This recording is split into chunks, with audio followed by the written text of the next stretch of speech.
So guys, Merry Christmas. Yeah, so about last week I did not upload a video because unfortunately I got ill. Had a sore throat and everything, so I couldn't really speak. I had some predictions for last week written down and I was about to put them in the video, but unfortunately I couldn't speak, I couldn't make the video, so I didn't make any predictions, realistically. But after a week's rest, I'm getting better, so I'm well enough to do this video. And as you can see on the screen, these are the games that are coming up for the Boxing Day. Should I say that, Boxing Day? There's only one game on Boxing Day. That sucks. But anyway, week 18. So without further ado, here are my predictions for week 18 of the Premier League this season. So here we go! Manchester United versus Newcastle. What do I say about Manchester United? Not only are they inconsistent, they've got plenty of players injured. Bruno Fernandes is injured. And they're pretty good at scoring goals as well as conceding goals, literally.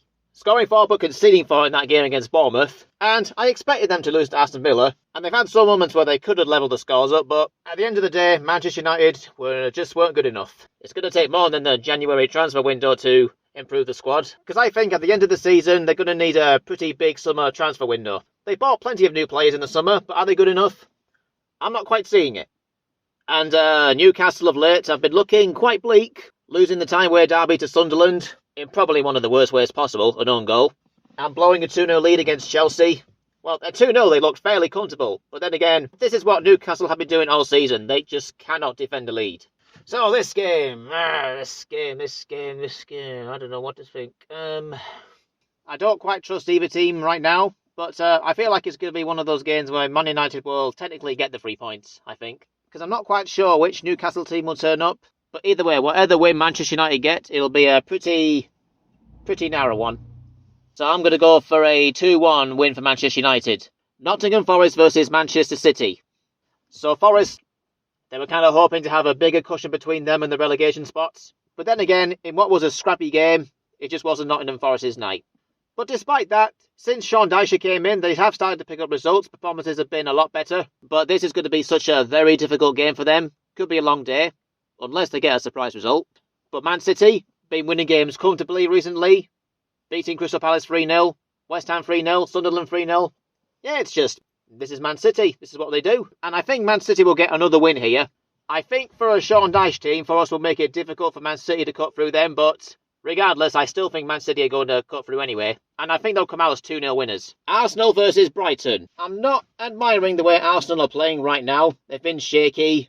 Wobbly at times. Looks like any game right now they could slip up due to the amount of injuries they have. Like, they needed 2 own goals to beat Wolves. They needed a penalty to beat Everton. They are still top of the table at Christmas, but now the title race is wide open. Because what did I say about Man City? No matter what season, Man City will always be in it. And I've always said to myself, this season, it's now or never for Arsenal. Because if they don't win a trophy this year, then this team could be remembered as the best team of Arsenal have had in years, but not win a trophy. And Brighton, they've not had a good month so far. But recently, results have not been going Brighton's way, and they've not been playing well either. But I'm sure there'll be a very tough test for Arsenal here.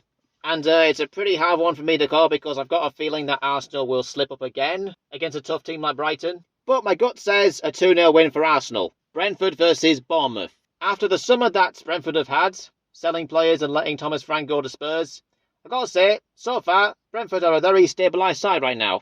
Very steady. But Bournemouth, of course, still on the decline. Missed out on a huge 3 points against Burnley. And I think the rut is going to continue for them in this one. Because Brentford look fairly comfortable playing at home. So I think Brentford will come out as 2-0 winners. Burnley versus Everton. Well, it was a precious point that Burnley picked up at Bournemouth. But then again, they didn't really offer much in that game. While the point at Bournemouth did end the losing streak, it's still the same problems for Burnley. 7 points from safety. So Everton have had 2 losses in a row. But yet again, against Arsenal, especially against Chelsea, they just lack that cutting edge. They weren't clinical. Can't take chances. Like, the January transfer window can't come soon enough. They need a striker. I don't think Burnley are going to win this one, but I do think Everton will. They have just about enough to do so, hey, why not? 3-1 Everton.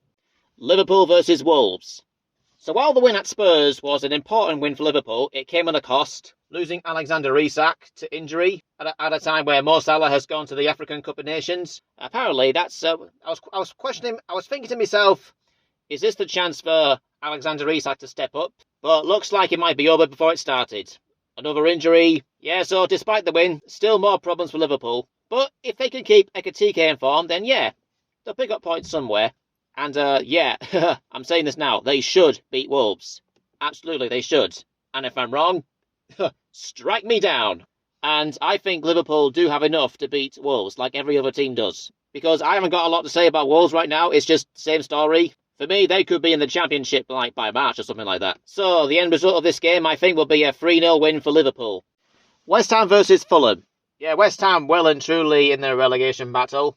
Gave it a good go against Aston Villa, but wasn't enough. Came up against a very strong Man City team. But then again, the bigger picture is West Ham need wins. They need results. Because teams above them like Leeds, Forest, are starting to pull away from the relegation zone. Fulham, by the way, bit of a scrappy win against Forest, but 3 points is all that matters. So Fulham have vastly improved these past couple of weeks. And here, I think Fulham's good run's going to continue. In terms of needing results, I don't think West Ham are going to get one here. So I'm going for Fulham to win 2-1. Chelsea versus Aston Villa. I'm still not thoroughly impressed by Chelsea so far. I mean, yes, they showed real character to getting back in the game against Newcastle from 2-0 down, and they've had a very comfortable 2-0 win against Everton. But then again, this is Chelsea we're talking about. They're just unpredictable at times. And I'm not very confident they're going to get something out of this game. Compared to Aston Villa, who have somehow stormed into the title race, nobody can stop them right now. In fact, nobody can stop Morgan Rogers. For me, their star player, and very much in contention of making it into the England squad in the World Cup. And I do believe Aston Villa's title challenge will continue at Stamford Bridge with a 2-1 win. Sunderland versus Leeds. So far, so good for Sunderland. A big win in the Timeway derby against Newcastle, even though it was an own goal, but they were still the better team. And against Brighton, well, it was a pretty crap game, wasn't it? But it's an extra point on the board. Sunderland are keeping that good momentum going. And I got to talk about Leeds. Leeds, of course. What a big turnaround it's been for them. Ever since the Man City game, Leeds have been phenomenal. And Dominic Calvert-Lewin, 6 goals in 5, well, he's finally turned up. I can say with more confidence now, I think Leeds will get something out of this game. I don't think it's going to be a win, but I do think it'll be a draw. Because at home, Sunderland have been terrific.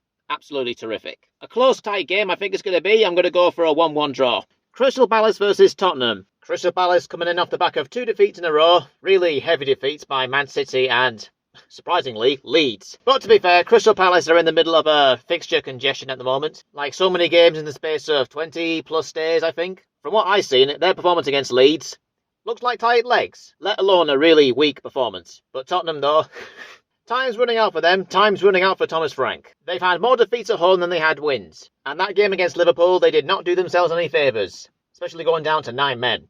When you're a team under pressure to deliver results, you can't be doing something silly and get yourself sent off. But says a lot about Spurs. They really do not look very different from last season. New summer signings, new manager in Thomas Frank. Not much has changed to me. For the game itself, I feel like Tottenham are just going to make it 3 defeats in a row, because I feel like Crystal Palace will still have enough in them to beat them. So I think Crystal Palace will come out 2-0 winners. So there you have it, guys. Those are my predictions for Week 18. As you can see, I've got plenty of 2-0 wins down for Man City, Brentford, Crystal Palace. Some interesting calls like 3-1 Everton and 1-1 between Leeds and Sunderland.